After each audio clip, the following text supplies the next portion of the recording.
नमस्कार बच्चों, आपका स्वागत है आपके अपने YouTube channel AK study point में। बच्चों, आज इस क्लास में हम जो हमारा लेंस का सूत्र और आवर्धन का जो सूत्र मिला था उसी से संबंधित हम सवाल सॉल्व करेंगे। बच्चों, इससे पहले वाली जो क्लास हुई थी उसमें आपको लेंस सूत्र और आवर्धन का सूत्र बताया गया है। यदि आपने अभी तक वो क्लास नहीं की है तो सबसे पहले आप उस क्लास को कीजिए, उसके बाद बहुत ही अच्छे से आपको ये आंकिक प्रश्न समझ में आएंगे।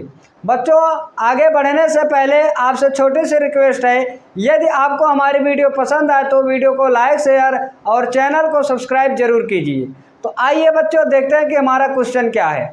तो बच्चों, यहाँ पे हम देखेंगे हमारे सामने दो क्वेश्चन है, ठीक है। इन दोनों क्वेश्चनों को हम बहुत ही अच्छे से सॉल्व करेंगे और बहुत ही अच्छे से इसको पहले समझेंगे कि इसमें क्या दिया है और हमें क्या करना है। तो बच्चों, वीडियो पे लास्ट तक बने रहिए, बहुत ही अच्छे से आपको समझ में आएगा। तो आइए बच्चों देखते हैं। तो बच्चों, अगर इस टाइप का आपको क्वेश्चन दिख जाए लेंस से संबंधित या दर्पण से संबंधित, तो सबसे पहले बच्चों हम दर्पण वाले में क्या करते थे, सबसे पहले हम क्या क्लियर करते हैं, ये क्लियर करते हैं कि हमारा दर्पण कौन सा था। बात समझ में आए? तो बच्चों, इसी तरह सबसे पहले क्वेश्चन को करने से पहले सबसे पहले हम उसको बहुत ही ध्यानपूर्वक पढ़ेंगे और उसमें हम देखेंगे कि हमारा लेंस कौन सा है। तो आइए बच्चों समझते हैं, देखते हैं क्वेश्चन क्या कहता है। किसी अवतल लेंस की, बच्चों यहाँ पे सबसे पहले हम क्या क्लियर करेंगे, लेंस कौन सा है।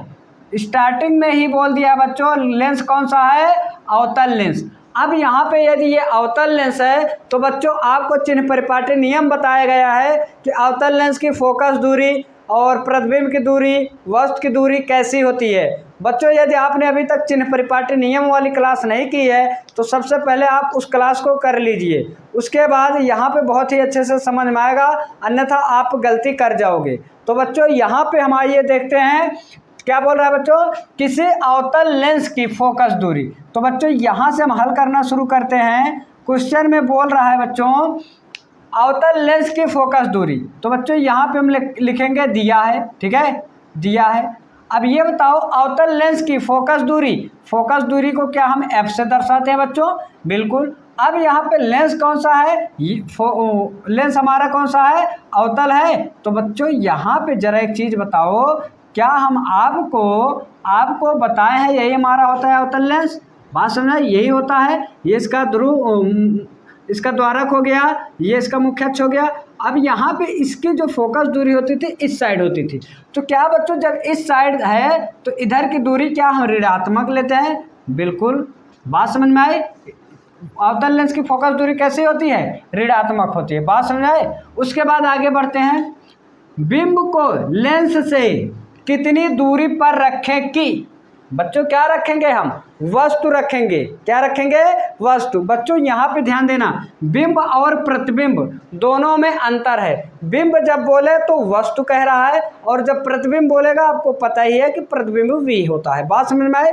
अब यहाँ पे बोल रहा है कि बिंब को लेंस से कितनी दूरी पर रखें, कहने का मतलब हमें यू का मान क्या करना है बच्चों, बताना है। बात समझ आए? इसके द्वारा बिंब का लेंस से 10 सेंटीमीटर की दूरी पर क्या बने बच्चों, प्रतिबिंब बने। क्या बने बच्चों, प्रतिबिंब। बात समझ में आई? तो ये क्या बोल रहा है कि कोई हमारा क्या है, अवतल लेंस है जिसकी फोकस दूरी 15 सेंटीमीटर है और इससे हम कितनी दूरी पर वस्तु को रखें, वस्तु मतलब यू को हम कितनी दूरी पर रखें कि जो प्रतिबिंब बनेगा वो 10 सेंटीमीटर की दूरी पर बने। तो क्या बच्चों, हम प्रतिबिंब को हम वी से दर्शाते हैं, बराबर 10 सेंटीमीटर इतनी दूरी पर बनना चाहिए। अब बच्चों यहाँ पे आपको चिन्ह परिपाटी नियम पता होना चाहिए। ये हमारा होता था अवतल लेंस। अब ये हमने बताया था कि अवतल लेंस से दो स्थितियों में प्रतिबिंब बनता है, दोनों में कैसा, आभासी, कहने का मतलब इस साइड बनता था। तो इस साइड की दूरी क्या बच्चों हम जानते हैं हमारा ऋणात्मक लिया जाता है। बात समझ में आई? इसलिए हमारा v का मान क्या होगा बच्चों, ऋणात्मक होगा। यदि आप चिन्ह परिपाटी नियम वाली क्लास नहीं किए हैं तो सबसे पहले उस क्लास को कीजिए। अन्यथा आपको यहाँ पे समस्या होने ही वाली है। बात समझ में आई? यदि आपको चिन्ह परिपाटी नियम क्लियर है तो आपको कोई भी दिक्कत होने वाली नहीं है। तो अब आइए बच्चों यहाँ पे हम हल करते हैं। तो बच्चों यहाँ पे हम लगाएंगे क्या? लेंस सूत्र लगाएंगे। क्या लगाएंगे बच्चों? लेंस सूत्र। क्या होता है बच्चों लेंस सूत्र? 1/f, ठीक है बच्चों, यहाँ पर लिखते हैं 1/f बराबर 1/v माइनस 1/u। यही हमारा क्या होता है बच्चों? लेंस सूत्र होता है। अब बच्चों कुछ करना है नहीं, f का मान है तो f का मान रखेंगे, v का मान है तो v का मान रखेंगे, और u का मान हमसे पूछ रहा है तो हम u का मान निकाल लेंगे। तो 1/f का मान बच्चों कितना? -15 है। बात समझ में? बराबर 1/v है तो v का मान कितना है? -10 है, और माइनस में कितना बच्चों? 1/u। बात समझ में आए? अब यहाँ पे इस -1/10 को इधर लाएंगे तो हम क्या हो जाएगा बच्चों? प्लस हो जाएगा। बात समझ में? क्या हो जाएगा? प्लस में 1/-15 ऐसे ही रहेगा, ये -1/10 इधर आएगा तो क्या हो जाएगा? प्लस हो जाएगा। बात समझ में आए? बराबर क्या बचेगा? -1/u बचेगा। बात समझ में आए? अब इसके बाद हम क्या करते हैं बच्चों? 15 और 10 का एलसीएम ले लेंगे। क्या ले लेंगे बच्चों? 15 और 10 का एलसीएम लेंगे तो ये कितना हो जाएगा हमारा? 30 एलसीएम हो जाएगा। अब इस 15 से इसमें भाग करेंगे, 15 दूना 30, 2 बार में बच्चों कटा तो यहाँ पे 2 लिखेंगे, लेकिन इसके साथ चिन्ह कौन सा है? माइनस है, तो हम यहाँ पे क्या लगाएंगे? माइनस लगाएंगे। बात समझ में आए? उसके बाद इस 10 से 30 में भाग करेंगे, 10 तिहाई 30, तो यहाँ पे बच्चों 3 लिखेंगे, लेकिन उससे पहले बीच में प्लस है तो यहाँ क्या लगाएंगे? प्लस लगाएंगे। बराबर 1/में -1/में u होगा। बात समझ में आई? अब इस -2 है +3 है तो क्या बच्चों? यहाँ पे 1 बचेगा, और ये बट्टे में कितना बच्चों? 30, बराबर क्या हो जाएगा? -1/में u हो जाएगा। बात समझ में आई? यहाँ पे इसका त्रियक गुणा कराएंगे तो u बराबर जो आ जाएगा -30 सेंटीमीटर। बात क्या बच्चों आपको समझ में आई? कहने का मतलब ये हुआ कि जो हमें वस्तु रखनी चाहिए वो 30 सेंटीमीटर की दूरी पर रखनी चाहिए। तो यहाँ पे लिखेंगे बच्चों वस्तु को लेंस के सामने, किसके बच्चों? लेंस के सामने 30 सेंटीमीटर की दूरी पर रखना चाहिए। बात समझ में आई बच्चों? कि अब यहाँ पे जरा समझना, ये जो माइनस है ना, माइनस आपको ये बताएगा कि हमारा जो वस्तु है लेंस के सामने है या फिर लेंस के पीछे है। तो बच्चों यहाँ पे जरा समझना, ये बनाते हैं हम अवतल लेंस, ध्यान समझना। अब ये बताओ, यदि ये माइनस में आया है तो क्या बच्चों जो u का मान होगा हमारा इस साइड होगा, इस साइड होगा, तभी तो हमारे माइनस में आया है। बात समझ में आई क्या? अब उसके बाद इसी तरह बच्चों हम दूसरा क्वेश्चन सॉल्व करेंगे। पहले वाले क्वेश्चन में किसी को कोई दिक्कत है?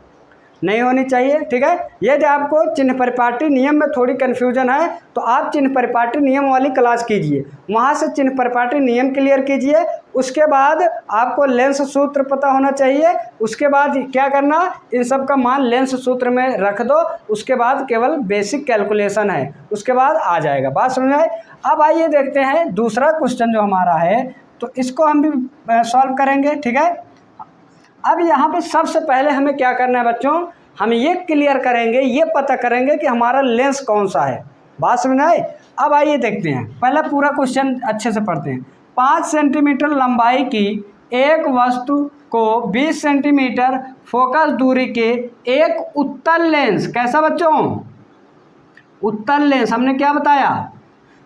यहाँ पे सबसे पहले हम क्लियर करेंगे कि हमारा लेंस कौन सा है। लेंस कौन सा हो गया बच्चों? उत्तल लेंस। इतनी बात समझ में आई? अब यहाँ पे देखो 5 सेंटीमीटर लंबाई की, तो क्या बच्चों हम वस्तु की लंबाई को ओ से दर्शाते हैं? ओ से दर्शाते हैं। तो बताओ बच्चों, जब 5 सेंटीमीटर लंबाई है वस्तु जब है तो क्या इसकी दूरी हमने धनात्मक बताई है? बात समझ में आई?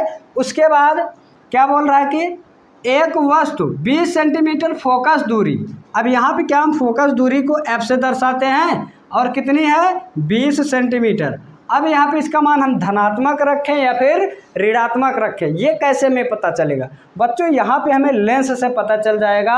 अगर हमारा क्या है, अवतल है तो ऋणात्मक, उत्तल है तो धनात्मक, तो इसलिए बच्चों क्या होगा, ये धनात्मक। कितनी बात समझ में आए?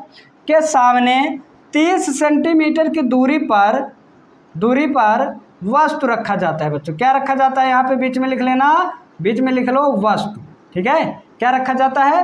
वस्तु रखा जाता है। क्या बच्चों, हम वस्तु की दूरी को यू से दर्शाते हैं। 30 सेंटीमीटर की दूरी पर रखा जा रहा है। अब कहाँ पे रखा जा रहा है? यहाँ पे क्या बच्चों, लेंस के सामने रखा जा रहा है। तब यहाँ पे बच्चों क्या इसका मान हमारा ऋणात्मक होता है? बिल्कुल, क्योंकि हम बताए हैं चाहे हमारा लेंस अवतल हो या फिर उत्तल हो, दोनों में वस्तु का जो मान होगा हम हमेशा कैसा रखेंगे, ऋणात्मक रखेंगे। ये दोनों में क्या है बच्चों, कॉमन है। इतनी बात समझ में आई। अब आइए देखते हैं हमसे पूछ क्या रहा है, प्रतिबिंब की स्थिति। क्या पूछ रहा है बच्चों? प्रतिबिंब की स्थिति को क्या बच्चों हम v से दर्शाते हैं, v पूछ रहा है। उसके बाद आगे देखते हैं, आकार ज्ञात कीजिए। बच्चों यहाँ पे हमसे क्या पूछ रहा है? आकार भी पूछ रहा है, करेंगे मतलब आई का भी मान बताना है।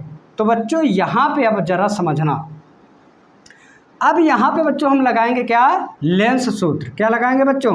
लेंस सूत्र, ठीक है बच्चों। लेंस सूत्र हमारा जो होता है 1/f होता है बराबर 1/v माइनस 1/u होता है। अब यहाँ पे अगर हमें v का मान चाहिए तो हम यहाँ पे f का मान रखेंगे और u का मान रखेंगे और v का मान बहुत ही आसानी से निकाल लेंगे। तो 1/f का मान कितना है बच्चों? 20 है बराबर 1/v का मान कितना है बच्चों? निकालना है। इसको हम कैसे रखेंगे? ऐसे ही रहने देंगे। माइनस है तो माइनस लगाएंगे। 1/u का मान कितना बच्चों? -30 है। इतनी बात समझ में आई। अब इसको सॉल्व करते हैं। 1/20 बराबर 1/v माइनस माइनस गुणा क्या हो जाएगा बच्चों? प्लस हो जाएगा, प्लस 1/30। इतनी बात समझ में आई। अब उसके बाद हम इसको सॉल्व करेंगे। ध्यान समझो बच्चों, यहाँ पे ध्यान देना। 1/30 को जब हम बराबर के इधर लाएंगे तो क्या हो जाएगा? प्लस है तो क्या हो जाएगा? माइनस हो जाएगा। जैसे इसमें हुआ, देखो बच्चों यहाँ पे ये माइनस था तो इधर आया क्या हो गया? प्लस हो गया। अब इधर ये प्लस है तो इधर आएगा तो क्या हो जाएगा? माइनस हो जाएगा। 1/20 और माइनस 1/30 बराबर 1/v। बात समझ में आई। अब इसका हम क्या कर लेंगे? एलसीएम लेंगे। 20 और 30 का एलसीएम कितना बच्चों? 60। तो यहाँ 20 से क्या करेंगे? इसमें भाग करेंगे। 20 तिहाई 60, 3 बार में कट गया। माइनस है तो माइनस लगाएंगे। 30 दूना 60, 2 मिलेगा बराबर 1/v। बात समझ में आई। अब यहाँ पे +3 है और -2 है। 3 में से 2 निकलेगा तो बच्चों 1 बच जाएगा और बट्टे में क्या हो जाएगा? 60 बराबर 1/v। बात समझ में आई। यहाँ पे तिर्यक गुणा करेंगे तो जो v का मान मिलेगा बच्चों 60 सेंटीमीटर मिल जाएगा। बात समझ में आई बच्चों। यही क्या हो जाएगी? प्रतिबिंब की स्थिति हो जाएगी। यही हमारा क्या होगा? आंसर होगा। इतनी बात समझ में आई। चलो v का तो मान हमें मिल गया। अब हमें किसका मान चाहिए? i का मान चाहिए। v का मान हमें मिल गया। क्या बच्चों इसमें किसी को कोई दिक्कत है? नहीं होनी चाहिए। क्यों? क्योंकि कुछ हुआ नहीं है। जिसका जिसका मान दिया था पहले हमने निकाल लिया, उसके बाद हमने लेंस सूत्र में रखकर केवल बेसिक कैलकुलेशन किया है। बात समझ आए। दिक्कत वहीं होगी आपको यदि आपको चिन्ह परिपाटी नियम नहीं पता है। तो बच्चों अगर आपको ऐसी समस्या हो रही है तो सबसे पहले आप चिन्ह परिपाटी नियम क्लियर कीजिए। उसके बाद इस टाइप के जो भी सवाल आपको मिलेंगे बहुत ही आसानी से आप कर जाएंगे। बात समझ आए। अब आइए देखते हैं हम इसमें क्या पूछ रहा है। हमें आकार भी बताना है बच्चों। तो क्या बच्चों हम जानते हैं यम बराबर I/O बराबर V/U होता है हमारा फार्मूला। बात समझ आए। अब जरा समझना, I का तो मान निकालना है तो I का मान निकालना है तो I को I ही ऐसे ही रहने देंगे। अब यहाँ पे देखेंगे जिसका जिसका मान हमें दिया है उसका मान रख लेंगे। O का मान देखो बच्चों कितना है? 5 है। यहाँ पे 5 रखेंगे बराबर V का मान कितना मिला है बच्चों? 60 मिला है। बात समझ आए। उसके बाद U का मान कितना है बच्चों? -30 है। कितना है बच्चों? -30। बात समझ आए। तो यहाँ पे इसको सॉल्व करेंगे। 30 से कम 30, 30 दूना 60। बात समझ आई। कहने का मतलब ये I/5 बराबर -2 मिल जाएगा। तो यहाँ पे I का जब मान निकालेंगे बच्चों I बराबर -10 सेंटीमीटर। बात समझ में आई क्या बच्चों? I बराबर कितना आ जाएगा? -10 सेंटीमीटर। अब ये जो बच्चों आई का मान जैसे यहाँ पे देखो ऋणात्मक आया है ना, ये हमें ये बताएगा कि जो हमारा प्रतिबिंब है वो हमारा उल्टा है। बात समझ आए? क्योंकि देखो बच्चों यहाँ पे समझो ज़रा, यहाँ पे क्या है हमारा v का मान कैसा मिला है, धनात्मक मिला है। बात समझ आए? अब यदि ये धनात्मक है तो हमारा जो प्रतिबिंब है कैसा है, वास्तविक है। और हमें पता है जो हमारा वास्तविक प्रतिबिंब होता है वो हमारा वास्तविक प्रतिबिंब उल्टा होता है। बताओ बच्चों इस दोनों क्वेश्चन में किसी को कोई दिक्कत है? यदि आप स्क्रीनशॉट करना चाहते हैं तो कर लीजिए। बात समझ आए? यदि आपको बच्चों चिन्ह परिपाटी नियम और लेंस सूत्र, उसके बाद आपको आवर्धन का सूत्र, ये तीनों चीज़ें क्लियर हैं तो आप बहुत ही आसानी से इस टाइप के क्वेश्चन को कर जाएंगे। बात समझ आए? इसी तरह हम और भी क्वेश्चन के साथ अगली क्लास में मिलेंगे। तब तक के लिए बच्चों धन्यवाद।